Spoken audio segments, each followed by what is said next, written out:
All right, what's up, guys? So welcome back. Pretty big news coming out here about an hour and a half, maybe an hour ago, concerning a driver and a team that were full-time with High Limit last year, and that is Rudine Racing and Zeb Wise. If you've not seen the news yet, Rudine Racing tweeting, like I said, about an hour ago, that they are relieving the duties of Zeb Wise as the driver of the car, and you got to give them credit for not saying parting ways. They at least use some different terminology there, which we can all appreciate that after seeing parting ways for so many times or so many different, rides and whatnot. So, gotta appreciate Rudeen for using some different wording there.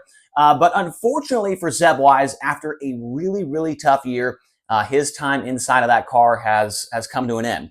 And we're going to talk about it today on the Rodman Rundown. Real quick, if you guys can hit the subscribe button, we are about 50 away from 4,000. So that would be great if you guys could hit subscribe. We are very, very close to another huge milestone. Appreciate everybody's support. But to me, I'm a guy that's relatively connected in sprint car racing. I think we can all agree on that. I'm at the racetrack, with High Limit every single race, and you hear things and whatever. So this is something that came out of left field for me. Did not hear about this until, I don't know, maybe a week ago. I feel like this really came on the radar a week or two ago, maybe at most 2 weeks ago.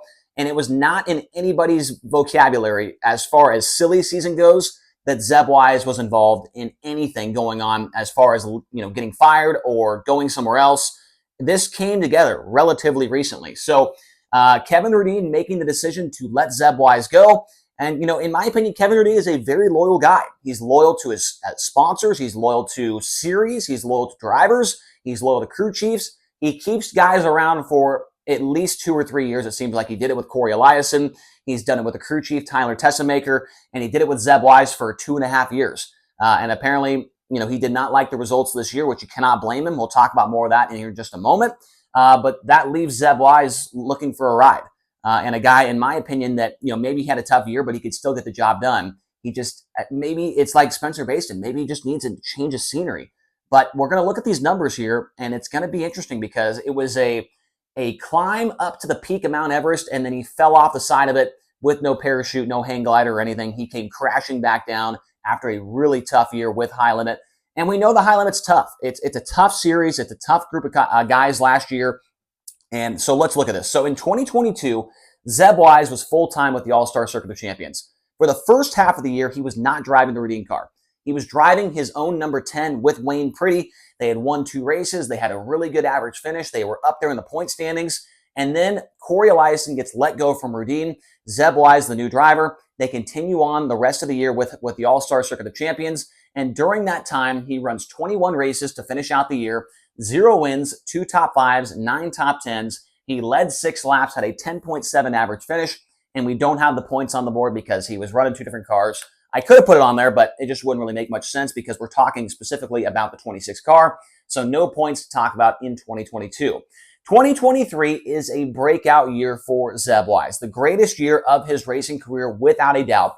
Won some big races. He had 41 starts with the All-Stars, 9 victories, 24 top 5s, 35 top 10s, 218 laps led, a 6.1 average finish, which if you put that like in the with like gravel and sweet and things like that, that is like close to a average finish that you would need to win a World of Outlaws or a High Limit championship, right? So very good average finish there, and he would go on to win the points championship with the All-Stars. I almost want to put an asterisk next to it because the competition was just not good. I mean, there was 2 drivers that finished the entire year, that they actually ran every single race with the All-Stars in 2023, and that's what people don't really recognize. Like, oh man, the All-Stars. High Limit killed them. They killed them. Well, guys, I hate to say this, but the All-Stars were already going down the drain. They had 2 drivers that ran the entire year, and Chris Windham, no slide against Chris Windham. He ran 2nd in points that year because all of the other guys were hurt. Tyler Courtney was hurt. Cy Lynch and Parker Price Miller, they split different cars, and the 55 car had 3 different drivers, and there's a bunch of stuff going on, right? The All-Stars that year were not very good. It was definitely a down year for them as far as the talent pool goes. And Zeb Wise, I mean, he took full advantage of it. He had a fast car. I'm not denying that they had a fast car that year because they certainly did. They would go on at the end of that year to win a World of Outlaws race, the first of Zeb's career at Port Royal Speedway, and they absolutely dominated that race. They were so good. And so, I think that they were fast. I mean, it's just these numbers he wasn't really racing against tough competition all year long. Tyler Courtney was hurt, and Macri got in the car, and Macri wasn't the same as Tyler was in the 7BC, right? So I don't know. It's tough to say if this was a fluke. I don't think it was, right? Because 35 top 10s and 41 starts, I don't know. That's up to you guys to decide. But in 2024, things really came crashing down in a bad way. 44 starts for him this year with high limit, 0 wins, 2 top 5s, 16 top 10s. He had 21 laps led, a 14.02 average finish, and he was 12th in the point standings. So the average finish goes down by 8 positions. It's actually worse than he was in the first year that he was in the car for 21 starts. And I mean, these guys, like I said, they led 21 laps at 2 different races. But yeah, definitely a really tough year. We knew that high limit was a really tough group of cars, 16 of them. And I think it just really goes to show how tough it was when the defending All-Star Circuit of Champions titleist has a 14.02 average finish, right? That just goes to show how tough the competition was. And I don't know what to attribute it to. I really don't. I put out a video yesterday where I predicted that Zeb Wise was going to be 9th in points, and he was 12th, right? So, yeah, I mean, it's quite the jump from one series to the next to a national tour. So here's another thing kind of pointing towards the meteoric rise to the fall of this driver and team. 2023 with SprintCarRatings.com, they had him ranked as the 11th best driver overall in the entire country. Zeb Wise, according to SprintCarRatings.com, was the 11th best driver. And then this year, 33rd overall. So losing 22 positions there from one year to the next when it comes to being one of the best drivers in the country.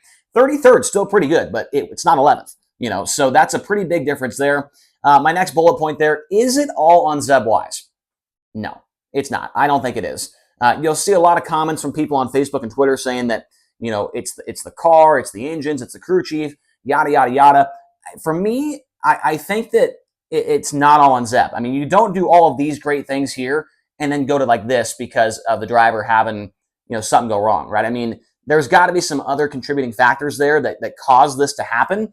So in my opinion, it's not all on Zeb. I think that he could still drive a race car. There's no way he forgot after winning 9 and make that 10 races last year.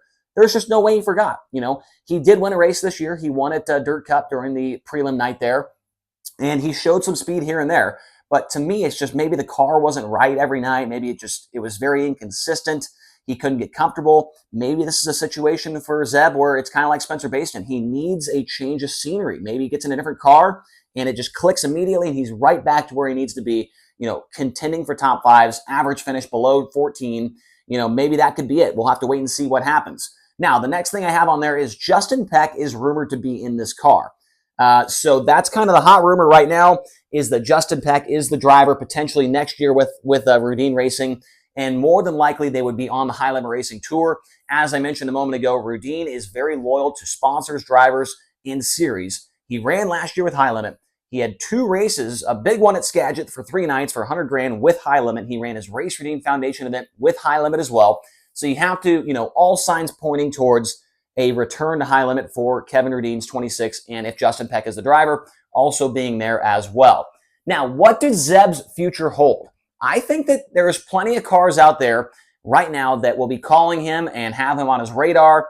And I'm sure he's making, he's working the phones and all what you want to say about that. He is trying to find something for next year.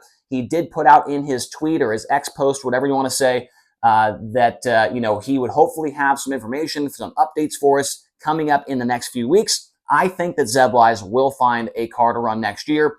What that car is, I'm not sure. I think that when we put out the video going over who the new driver is, if it's Justin Peck or somebody else, that we can kind of get more into that of what could potentially be for Zeb Wise as far as a car to run.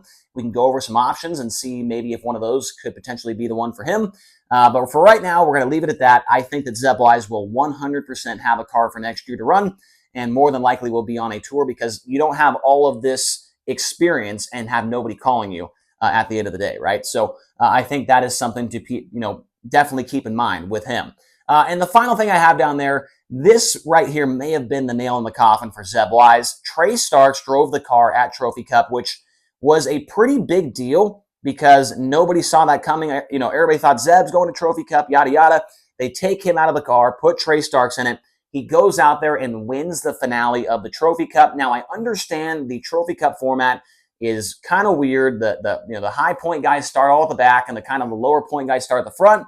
But it doesn't matter. Trey Starks won the finale of the Trophy Cup, his third night ever in the Rudine Racing 26, and he did it at the biggest 360 race in the country. So I think that may have been, the death sentence right there for Zeb Wise in this car as Trey Starks goes out in his third night and wins. So I don't know, but yeah, what do you guys think? Let me know your thoughts down in the comment section below. Where do you think Zeb Wise ends up? What do you think, if that is correct about Justin Peck? What do you think about him maybe being in the 26 car? And what do you think about this whole situation in general? Let me know down in the comment section below.